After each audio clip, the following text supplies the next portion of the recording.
اعوذ باللہ من الشیطان الرجیم بسم اللہ الرحمن الرحیم ولا تطرد الذین يدعون ربهم بالغداة والعشی يريدون وجهه ما عليك من حسابهم من شيء وما من حسابك عليهم من شيء فتطردهم فتكون من الظالمین۔ سورہ انعام آیت نمبر 52۔ اللہ تبارک و تعالیٰ نے ارشاد فرمایا اللہ کے نبی صلی اللہ علیہ وسلم کو مخاطب کرتے ہوئے کہ آپ ان لوگوں کو اپنے سے دور نہ کیا کریں جو لوگ اپنے رب کی عبادت کرتے ہیں، اپنے رب کو صبح و شام پکارتے ہیں خالص اس رب کی رضا کے لیے۔ آپ پر ان کے حساب میں سے کچھ نہیں اور ان پر آپ کے حساب میں سے کچھ نہیں کہ آپ انہیں دور کریں تو آپ ظالموں میں سے ہو جائیں۔ اس آیت کے شان نزول میں یہ بیان کیا گیا ہے کہ عرب میں جاہلیت میں امیر غریب کا، اونچ نیچ کا بڑا چلن تھا۔ شریف کا اور نیچے طبقے کے لوگوں کا بڑا فرق مانا جاتا تھا۔ جب اللہ کے نبی صلی اللہ علیہ وسلم نے اپنی نبوت کے اعلان فرمایا تو آپ صلی اللہ علیہ وسلم نے لوگوں کو دعوت دینا شروع کیا۔ آپ صلی اللہ علیہ وسلم کو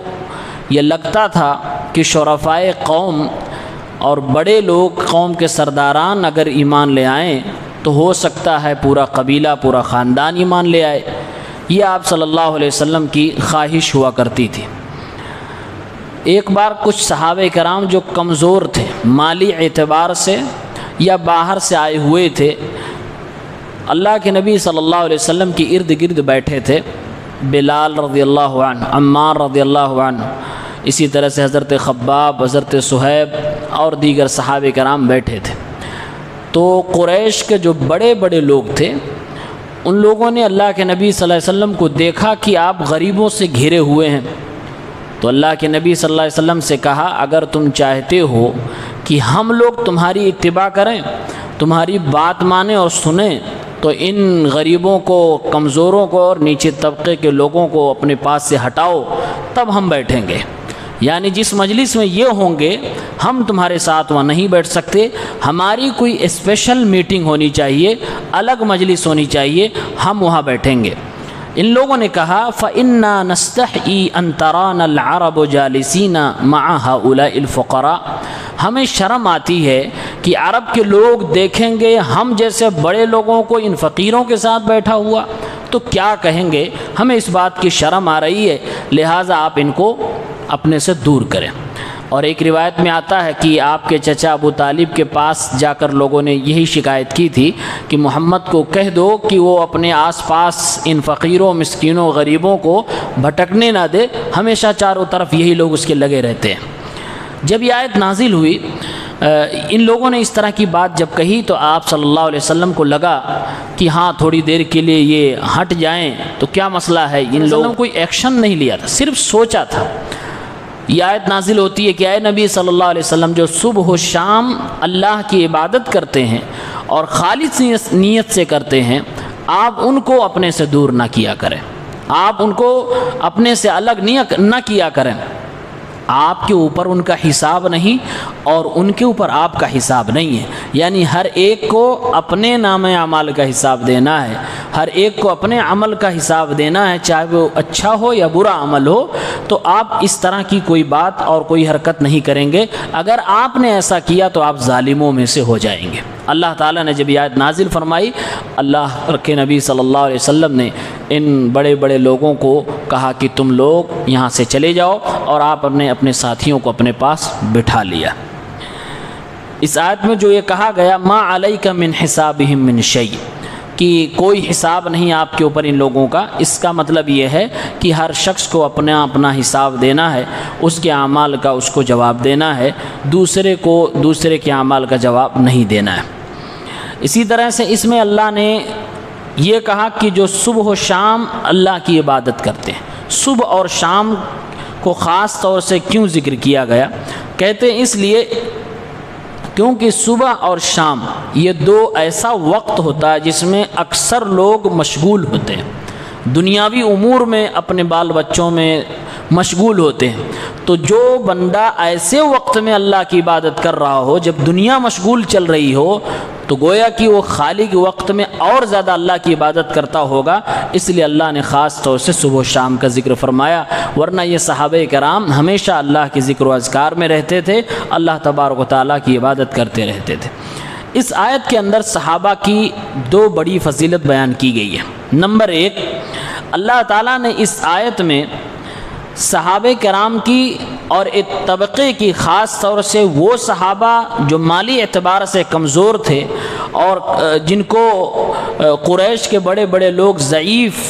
حقیر سمجھا کرتے تھے، اللہ رب العالمین نے ان کی طرف سے ان کی تعریف فرمائی، اور تعریف مختصر لفظوں میں نہیں، باقاعدہ اللہ نے گواہی دی، یدعون ربہم، یہ لوگ اپنے رب کو پکارتے ہیں، یہ لوگ اپنے اللہ کی عبادت کرتے ہیں، صبح و شام کرتے ہیں، اور ان کے اندر کوئی منافقت نہیں ہے، یریدون وجہہ، یہ خالص اللہ رب العالمین کے لیے عبادت کرتے ہیں، نہ کوئی دکھاوا ہے، نہ کوئی لالچ ہے، اور نہ کسی طرح کی کوئی حرص ہے، یہ خلوص کے ساتھ اللہ کی عبادت کرتے ہیں۔ تو یہ اللہ کی طرف سے صحابہ کرام کی اس ٹیم کے لیے ایک بڑی تعریف تھی، اور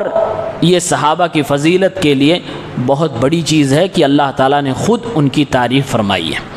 اس میں دوسری فضیلت صحابہ کی یہ ہے کہ یہ وہ صحابہ جن کو لوگ حقیر سمجھ رہے ہوتے تھے، یعنی صحابہ میں ان کو کمتر سمجھ رہے تھے، قریش کے لوگ، کفار لوگ، اللہ تعالیٰ نے دنیا کو یہ سبق دیا کہ جن کو تم حقیر سمجھ رہے ہو ان کے لیے ہم نے یہ اسٹینڈ لیا ہے کہ اپنے محبوب کو بھی ہم نے ڈانٹنے میں دیری نہیں کی ہے۔ آپ صلی اللہ علیہ وسلم کو اللہ تعالیٰ نے اس لہجے میں خطاب فرمایا کہ اے نبی، آپ ان کو دور نہ بھگایا کریں، اگر آپ نے ایسا کیا تو آپ ظالموں میں سے ہو جائیں گے۔ یہ اللہ تعالیٰ نے انداز کس قوم کے لیے اختیار فرمایا، اور اللہ کے نبی صلی اللہ علیہ وسلم کو اللہ تعالیٰ نے اس لہجے میں کیوں مخاطب فرمایا؟ انہی صحابہ کرام کے لیے سیم اسی طرح کی بات سورہ کہف میں بھی آئی ہے، وہاں اللہ تعالیٰ نے یہاں تک کہہ دیا وَاصْبِرْ نَفْسَكَ مَعَ الَّذِينَ، آپ صبر کریں ان کے ساتھ، آپ ان کے ساتھ بیٹھیں، گرچہ یہ امیر لوگ نہیں ہیں، یہ غریب ہیں، یہ کمزور ہیں، سماج ان کے ساتھ آپ کو دیکھے گا تو آپ کو برا بھلا کہے گا، آپ صبر کریں، لیکن ان کا ساتھ آپ نہیں چھوڑ سکتے، ان کو آپ اپنے سے دور نہیں کر سکتے۔ بلکہ اللہ تعالیٰ نے سورہ کہف میں ایک بات اور کہی وَلَا تَعْدُ عَيْنَاكَ عَنْهُمْ، آپ اپنی نگاہیں بھی ان سے نہ پھیرا کریں، آپ ان سے جب بات کریں تو پورا فیس ٹو فیس بات کریں، ایسا نہ ہو کہ یہ غریب شخص ہے اور یہ کمزور سمجھا جانے والا شخص ہے تو اس کو یوں ہی جواب دے دیا، پوری توجہ نہ کی۔ اللہ تعالیٰ نے دونوں آیتوں کو ملا کر 4 بات اللہ کے نبی کو فرمایا لا تطرد، آپ ان کو دور نہ کریں، اس کے بعد کہا اگر آپ نے دور کیا تو آپ ظالم ہوں گے، اور اس کے بعد کہا کہ آپ صبر کریں اور ان کو اپنے ساتھ بٹھا کے رکھیں، اور کہا کہ آپ اپنی نگاہوں کو بھی ان سے نہ پھیرا کریں۔ یہ انداز اپنے نبی صلی اللہ علیہ وسلم کے لیے اللہ نے اختیار فرمایا، کس کے لیے؟ صحابہ کی اسی کمزور جماعت کے لیے جس کو لوگ حقیر سمجھتے تھے۔ تو صحابہ کرام کے جب اس طبقے کا یہ حال ہے کہ ان کے خلاف اگر ذرہ سی بھی کوئی بات کوئی کہتا ہے، ذرا سی بھی بات، تو اللہ تعالیٰ قرآن کی آیت اتار دیتا ہے۔ تو کبار صحابہ اور تمام اجل صحابہ کے بارے میں اگر کوئی شخص اپنی زبان سے غلط باتیں نکالے تو اللہ رب العالمین کتنا ناراض ہوتا ہوگا، آپ اس سے اندازہ کر سکتے ہیں۔ اس آیت کے اندر ایک بات یہ بھی کہی گئی کہ بے وسائل لوگوں کو حقیر سمجھنا یا ان کی صحبت سے گریز کرنا، یعنی ان کے پاس اٹھنے بیٹھنے سے کترانا اور بھاگنا، یہ نادانوں کا کام ہے، بلکہ اس آیت کی روشنی میں حرام ہے۔ اگر وہ بندہ چاہے جتنا غریب ہو، اگر وہ ایمان والا ہے تو آپ اس کے ساتھ بیٹھ سکیں اور بیٹھنا چاہیے۔ اگر اس کی غربت کی وجہ سے آپ اس کو اپنی مجلس میں نہیں بیٹھنے دے رہے ہیں تو اس آیت کی روشنی میں آپ ایک حرام کام کر رہے ہیں۔ اس آیت کے اندر یریدون وجہہ کہا گیا، اس میں اللہ تعالیٰ کے وجہ یعنی چہرے کا اس بات ہے، اور یہ بات بتائی گئی کہ اللہ تعالیٰ کا چہرہ بھی ہے جیسا اس کی شان کے لائق ہے۔ اس آیت کے اندر ایک بات اور کہی گئی کہ ظلم کسے کہتے ہیں۔ ظلم کی ایک ڈیفینیشن یہ کہی گئی کہ کسی کو کسی حق سے روک دینے کا نام ظلم ہے۔ وہ ایمان والے تھے، ان کا حق تھا کہ اپنے نبی کے ساتھ بیٹھے، اللہ نے فرمایا اگر آپ نے ان کو دور کیا یا اپنے پاس بیٹھنے سے روکا تو آپ ظالم ہیں، یعنی کہ ان کا حق تھا کہ آپ کے پاس آپ کی مجلسوں میں بیٹھیں، اگر آپ نے منع کیا تو آپ ظالم ہو جائیں گے۔